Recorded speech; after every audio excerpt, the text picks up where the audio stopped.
Good morning, everyone. Can you believe I taught you the wrong stitch? That was crazy. Okay, so I'm going to start from the beginning just so you have everything on the video so that you can practice any step that you need to practice. So the first thing we did was the slip stitch, or oh my gosh, I'm so sorry, the slip knot. And to do that, we're going to loop this over and make an X. Our tail is going to be underneath. And then on top is our working yarn, which is still attached to our ball of yarn. And then we're going to take this working yarn under and pull it through our yarn. And then we're going to tighten this. Now, in the left-handed video I sent, she actually does a different little trick for a slip knot. So if you have an interest in that, you can just check out the very beginning of that left-handed video. She shows you a different way to do it. Either way is fine. And then the first thing we're going to do is remember how to hold our yarn. So I like to hold mine through my fingers to keep my tension. And then this goes over that index finger. And this index finger is what's going to keep my tension throughout, okay?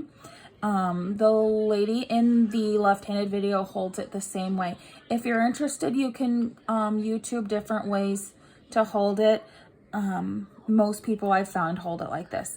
And then you're going to hold your tail or your project or whatever you're keeping tight in between your middle finger and your thumb. Sorry, I'm not in the middle.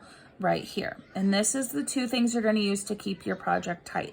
And this is how you're going to easily be able to get through these loops. So the first thing you're going to do to make your chain is to take your hook under your yarn, and then you're going to use this neck of your hook to grab that yarn, and you're going to turn as you go so that the point of your hook is going to go into the pointed part of that loop. That's just going to help you pull it through, okay? And then you're just going to pull that through. And then you're going to do that same thing again as many times as you need to. You're going to move your fingers up every couple of chains so that you can keep this tight. And as you go, you'll learn that how you hold this is how you're going to get your uniform chains. Eventually, you'll get them. Okay, so we're gonna do this. I'm just gonna do this.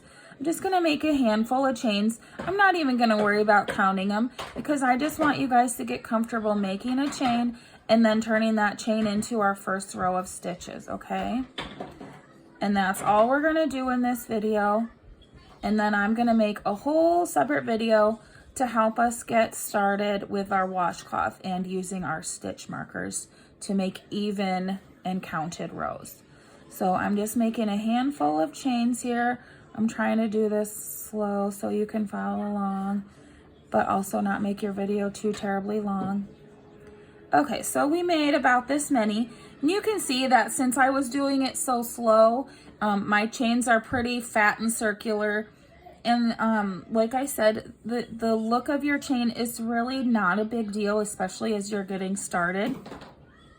It's totally fine. And actually, this is better if it does look like this when you're getting started, because then it's easier to get your hook into those stitches.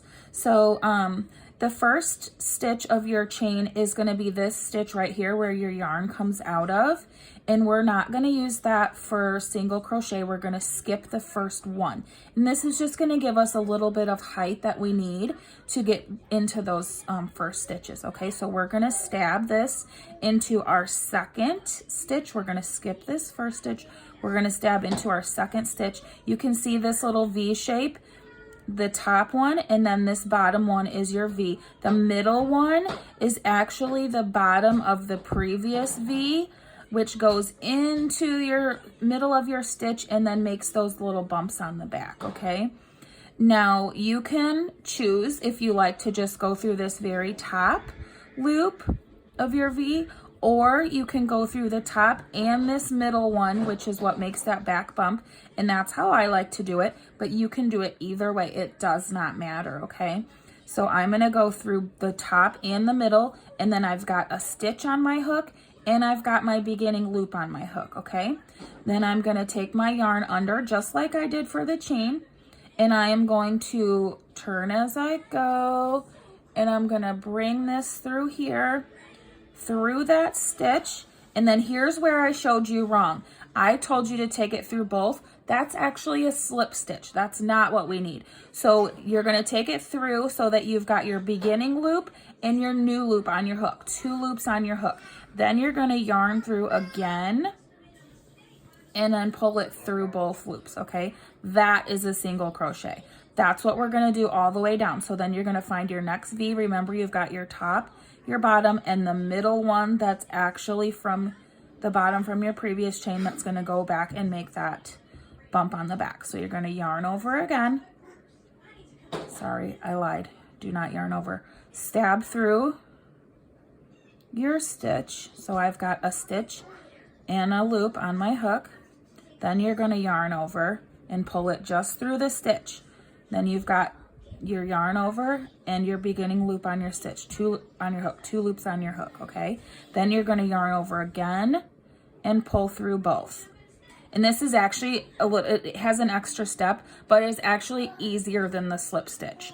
You'll find that. So, and then I'm gonna go into my next one. I'm gonna stab it in there. And then I'm gonna yarn over and go just through the stitch. Then I'm gonna yarn over again and go through both loops on my hook. I'm gonna do this same thing all the way down, and that is gonna be my first row of single crochets, okay?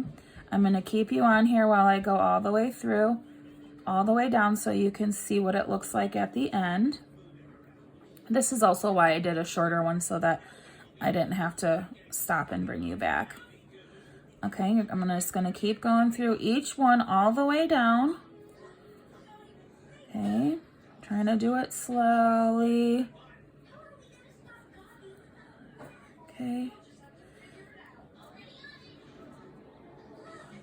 I'm so sorry I taught you the wrong thing yesterday. I can't believe that.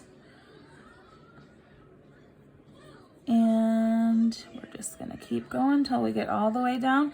And you can see as you go that this actually is a little bit taller than what I showed you yesterday. When we get done, we're gonna actually be able to see where our stitches are. Okay. You can see my big fat chain. It's kind of hard to see once I get going where the V's are. So you just want to make sure you go under each one of these. Even if you've got this big fat loop and all these circles, it's kind of hard to see where the V's are. Just make sure you go through each one of these. And we're going to do that all the way down. And like I said, this project is very forgiving.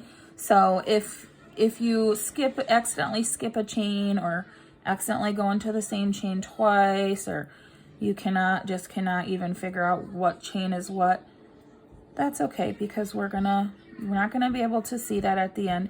We're gonna be able to fix anything that's a little bit wonky, and I can help you when we meet in person again if we need to. So then when you get to the end, you can see that you still have one more V, and it goes right into that slip knot.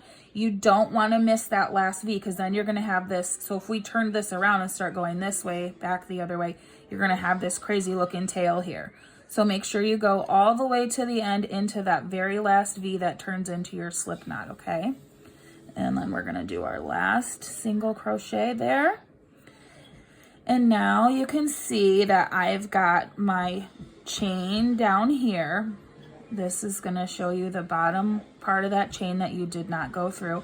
And then you can see coming up from that all your little stitches. And then on top, you can see the top of those stitches. You've got some nice looking V's all the way down that we're going to go into to make our next row in the next video. Okay, so practice this over and over. When you're done with this, I want you to take it apart, and I want you to start over, and I want you to do it again.